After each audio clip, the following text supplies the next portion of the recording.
So most of you guys were asking one of the simple query that does our experience points matter? Does our position in leaderboard matter for the swags? Like it is compulsory to have these points in our profile so that we get better swags or maybe some additional swags. So in this video, I'll talk about it. But before we start, make sure to subscribe the channel, do like the video and hype the video. One more important thing, if you don't know about the arcade challenges and how to register, here is the playlist I have attached in the description box. Make sure to watch it. I have covered all the things from registration till your doubts like enabling all the check my progress, like what's next section which you are seeing in the labs, all things are covered. So it's a master guide. Make sure to watch the playlist for all your doubts, and let's come to the topic directly. So here you can see it's showing current streak. Also there are some achievement badges over here. So does they really impact your progress? So the answer is no. Whatever arcade games you are earning, you can see here. These are the arcade games and skill badges, which we'll talk about it in later.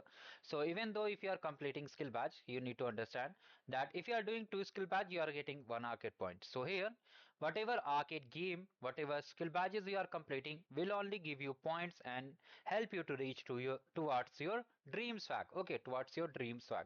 But if you are thinking that I am missing the streak, like for example, I completed all the laps in 3 days, now my streak is showing zero. So does it impact my progress? So the answer is no. Even the leaderboard rank, if I open any game, let me just show you.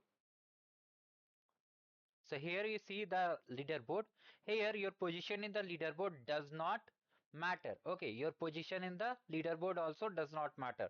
The only matters is your badges. These badges, once you have earned these badges, you have earned the points and they will be added. Okay, they will be added each month, and at last in June you will be able to redeem the prizes. Here you can simply see the badges over here on your profile. You can see whatever badges you have earned will be shown over here, and you'll be getting the points based on it, not on the leaderboard.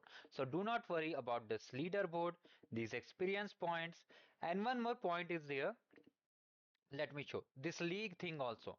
Do not worry about this league also. These all are nothing, just for making the environment learning environment. Okay, just a competitive environment, you can say. Apart from this, for swags only, you need the badges and points. So I hope it clears your doubt. Do like the video and subscribe the channel. Have a great day ahead.